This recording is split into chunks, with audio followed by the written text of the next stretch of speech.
USA America का visa आप कैसे अप्लाई कर सकते हैं। इस वीडियो में मैं आपको डिटेल में बताऊंगा कि आप खुद से घर बैठ के अपने ऑफिस में बैठ के खुद से 2 या 3 घंटे के अंदर कैसे वीज़ा सबमिट कर सकते हैं यूएसए का। विजिट वीज़ा उसको कहते हैं और वो B1 B2 भी कहलाता है। वैसे उनकी काफ़ी कैटेगरीज हैं, लेकिन हम आज बात करेंगे B1 और B2 की, जो कि बेसिक नॉर्मली पीपल अप्लाई करते हैं और उसके लिए एक फॉर्म की ज़रूरत पड़ती है अप्लाई करने के लिए। उस फॉर्म को कहते हैं DS-160। मज़ीद मालूमात के लिए आप मुझे कमेंट में लिख सकते हैं, मैं आपको कोशिश करूँगा आपको जल्दी से जल्दी रिप्लाई कर दूँ। आप डायरेक्ट मैसेज करना चाहें तो आप मुझे इंस्टाग्राम पे या फेसबुक पे मैसेज भी कर सकते हैं और मैं कोशिश करूँगा कि आपको जितनी मज़ीद इन्फॉर्मेशन हो सकती वो प्रोवाइड कर दूँ। DS-160 ये फॉर्म आपको फिल करना पड़ता है वीज़ा अप्लाई करने के लिए। ये ऑनलाइन उनकी वेबसाइट पे पड़ा होता है, आप जाके अप्लाई कर सकते हैं। आपको उसके लिए कुछ डिटेल्स चाहिए होंगी, वो डिटेल मैं आपको पहले बताऊंगा, फिर बताऊंगा आपको वेबसाइट। चलें आपको पहले वेबसाइट बताता हूं।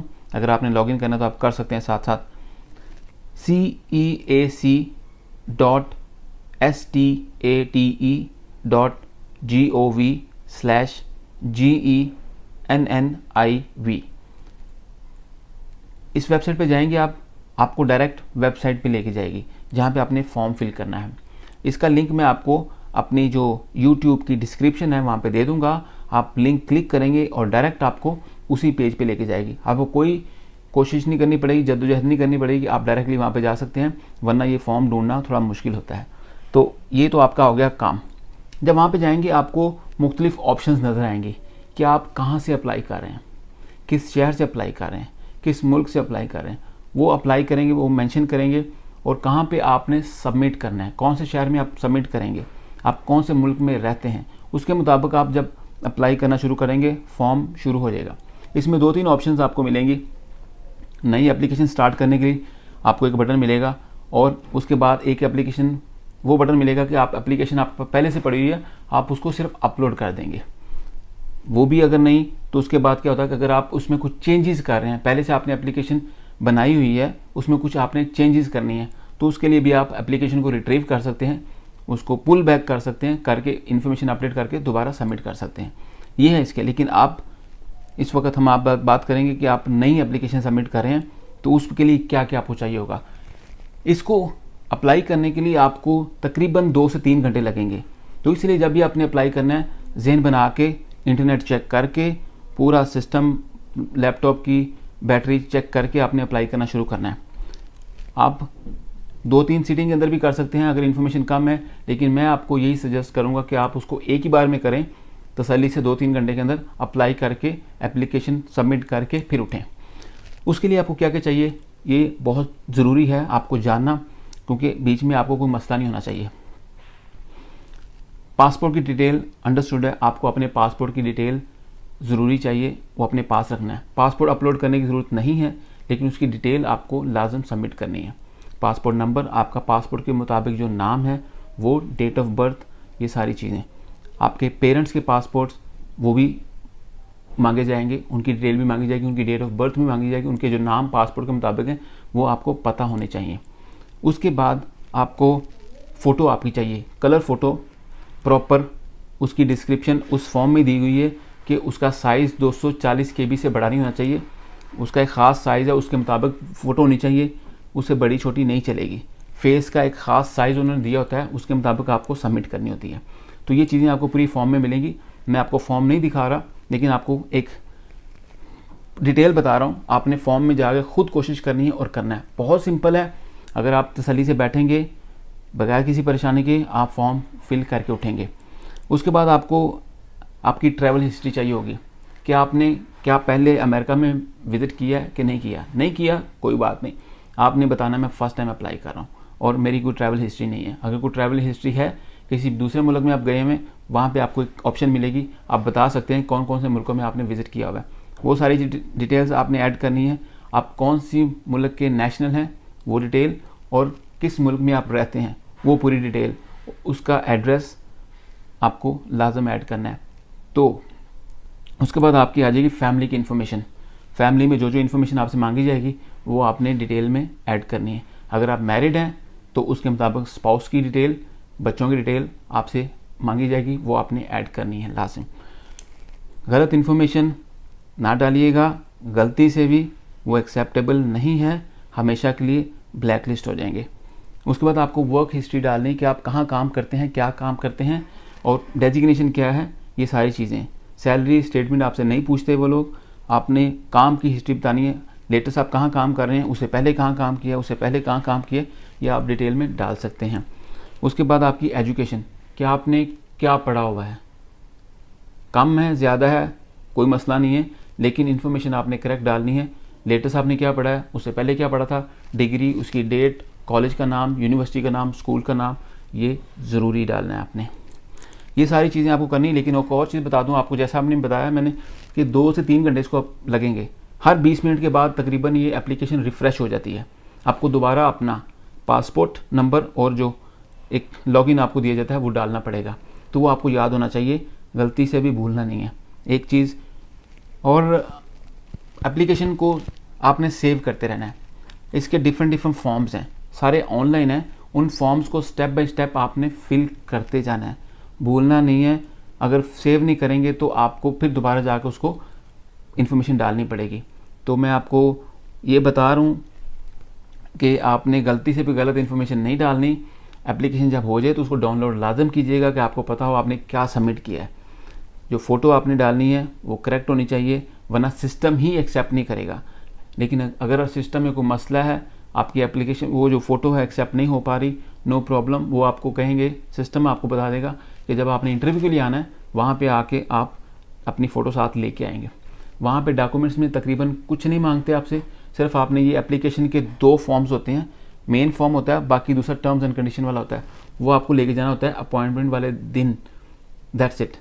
अगर फ़ोटो उन्होंने मांगी है, अगर आपकी फ़ोटो अपलोड नहीं हुई, प्रॉपर रेजोल्यूशन ठीक नहीं है, तो आपको लेके जानी पड़ेगी। बेहतर है कि वो आपकी एप्लीकेशन में ही अपलोड हो जाए, क्वालिटी उसकी पहले चेक करके आप बैठिएगा।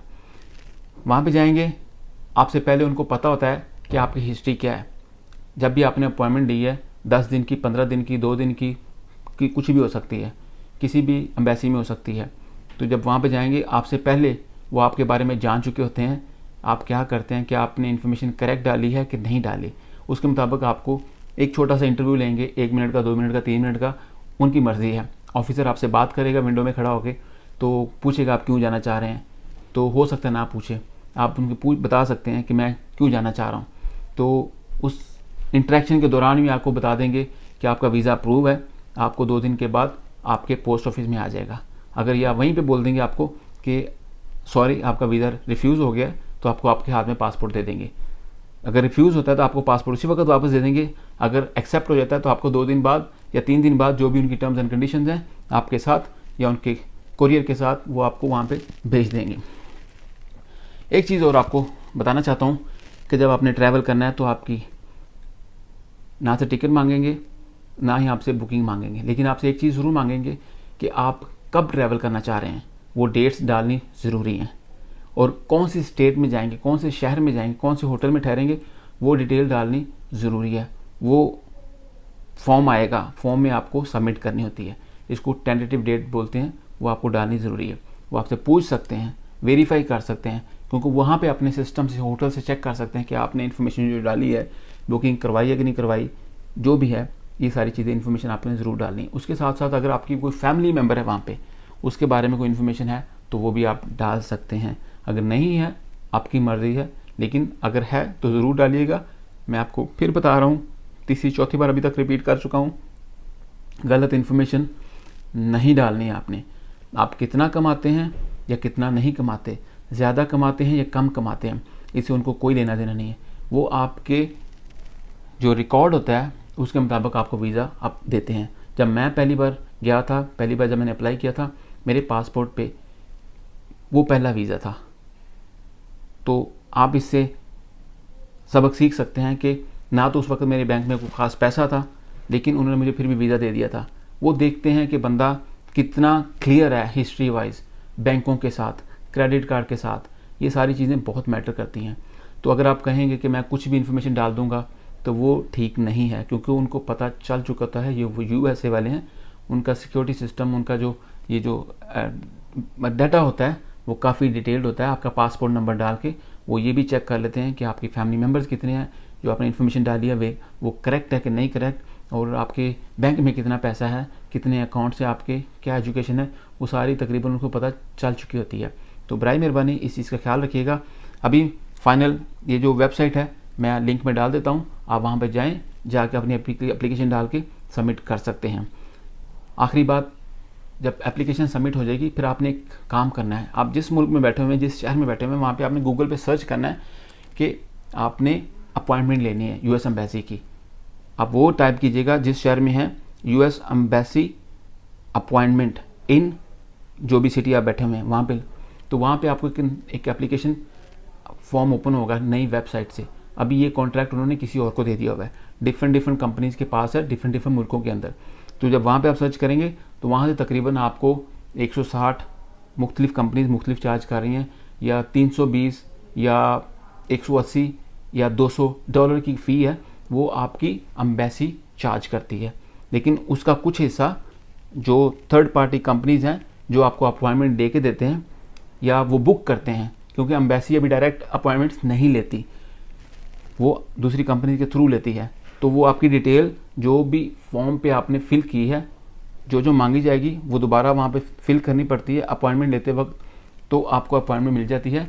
वो आप पेपर साथ लेके जाएंगे, अपना जो फॉर्म फिल किया है वो साथ लेके जाएंगे, और जिस दिन आपकी डेट सेट हुई है, जिस दिन हुई है, जिस शहर में हुई है, जिस ब्रांच में हुई है, वहाँ जाएंगे। उस टाइम के अंदर आधा घंटा पहले पहुँचिए, वहाँ जाके सबमिट करें।